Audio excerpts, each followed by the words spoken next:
I'm going to be honest with you. Your brother did not know he had HIV.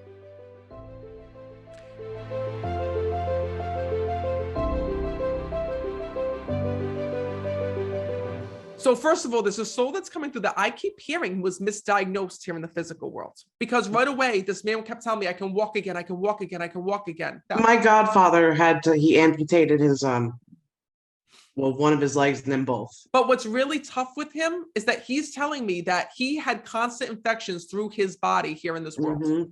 And he tells me that at first he was not supposed to lose that leg, but he tells me when I'm connecting with him, he was sent home from the hospital and they should have kept him. Do you understand that? Mm-hmm.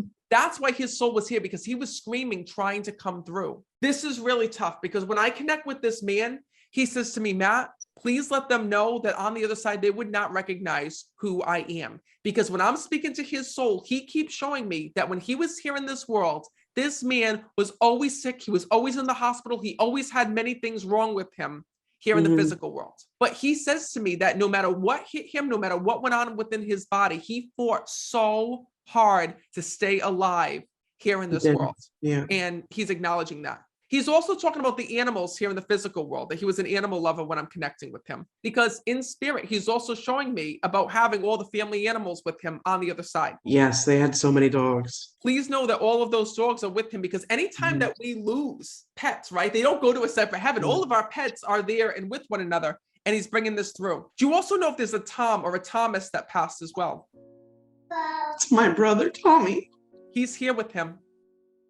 And this is because he just said to me, say Tom, Tommy's here. So if that was your brother, please know that your brother is stepping forward with your godfather on the other side. So know that your godfather is here bringing through your brother to speak.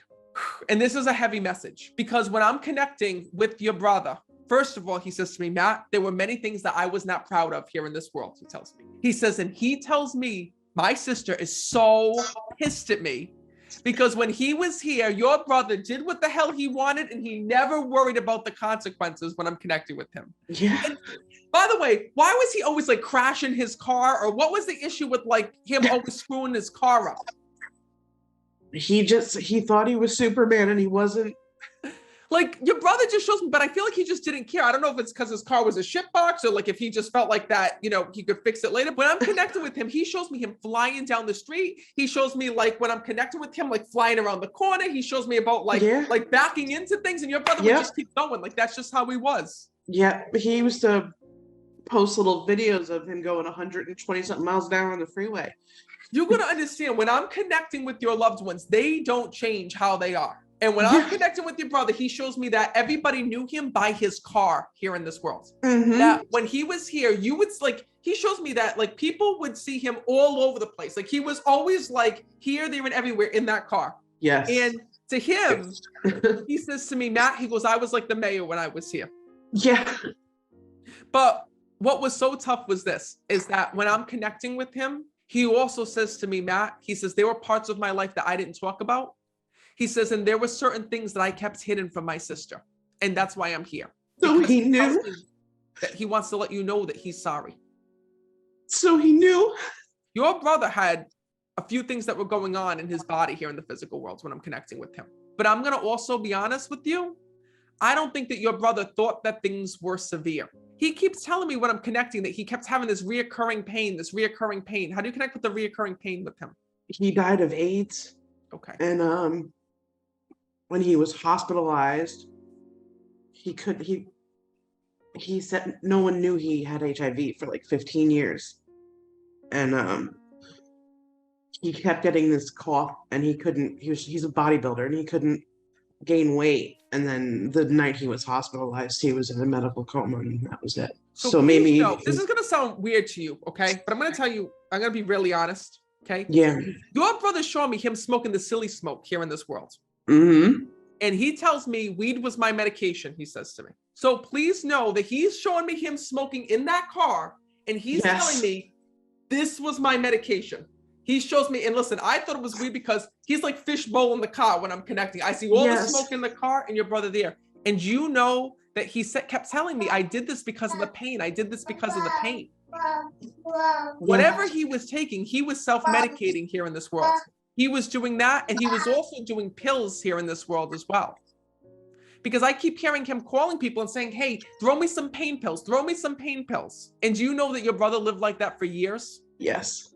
So when he had that reoccurring pain, I'm going to be honest with you, your brother did not know he had HIV. He says to me when I'm connecting with him that, because I said to him straight out, because I'll ask your loved ones questions, said, did you know that you had this? And he kept saying to me, no, I didn't. He shows me that for years he lived off of smoking and he lives off of pills. And these were not pills that you got at the doctor. And do you know that's why your brother didn't go to the doctor? He said to me that he was afraid to go to the doctor because he was afraid of them finding drugs in his system. That makes sense. So it was this vicious cycle that he was caught in here in this world. And then by the time that he went, he had to go. Unfortunately, it was too late. It was too late. So this is a really tough thing because your brother was crazy here in this world when I'm connected with him. He says to me, Matt, I tried anything. I did anything. I lived a hard and a fast life, he tells me. Yes. But he tells me when I'm connecting with him, I never meant to destroy my life like this. He says to me that the one thing that he needs you to know is that he never told you any of these things. Like, you found out a lot about your brother through the grapevine. And he says to me, Matt, he goes, I knew one thing. My sister questioned me on something. I would deny, he says to me. Because you knew that there was some drug usage with him. You knew some things were going on, but you didn't know everything, he tells me. I didn't know everything for a long time, but then I'm nosy, so I found out eventually. He tells me, but he wants you to know this. You're holding on to so much grief and pain because you keep saying, I could have helped him. If he just came to me, I could have saved him. He lived with me for a year and a half before he passed, and there were signs like sores. And but what's tough is this, right? The same way that you're like, what's going on with my brother? What's that on him? Why is he getting that? Why is that taking place? Your brother didn't know. He was having the same questions you were until the day that he died. So know that what your brother needs you to understand is this. He says, Matt, my sister was such an amazing person. And any time that he fell down here in this world, you picked him right back up. And he knows that you were so much more than just a sister to him. You were a best friend. And you were also like another mother to him because you worried about him so much. But he says to me, Matt, I'm here to take the pain away. I don't want my sister to feel this hurt that she feels every single day. He says to me that since his passing, not only is he there with your godfather on the other side, but he also tells me that he comes to you in music. Pay attention to the songs he's telling me. So do you hear songs that remind you of him? Yeah, I do all the time. Please know that that's his way of letting you know that he has come through, and that's his way of letting you know that he's there. It's his way of validating to you that every day that goes by, you are never alone, that your brother's soul is with you, and that no matter where you go, he goes with you. Thank you. Right? I'm going to leave you with that. And listen, please know that this is him also validating that him and your godfather are together on the other side. They would be causing trouble. I'm going to leave you with that. You're so welcome.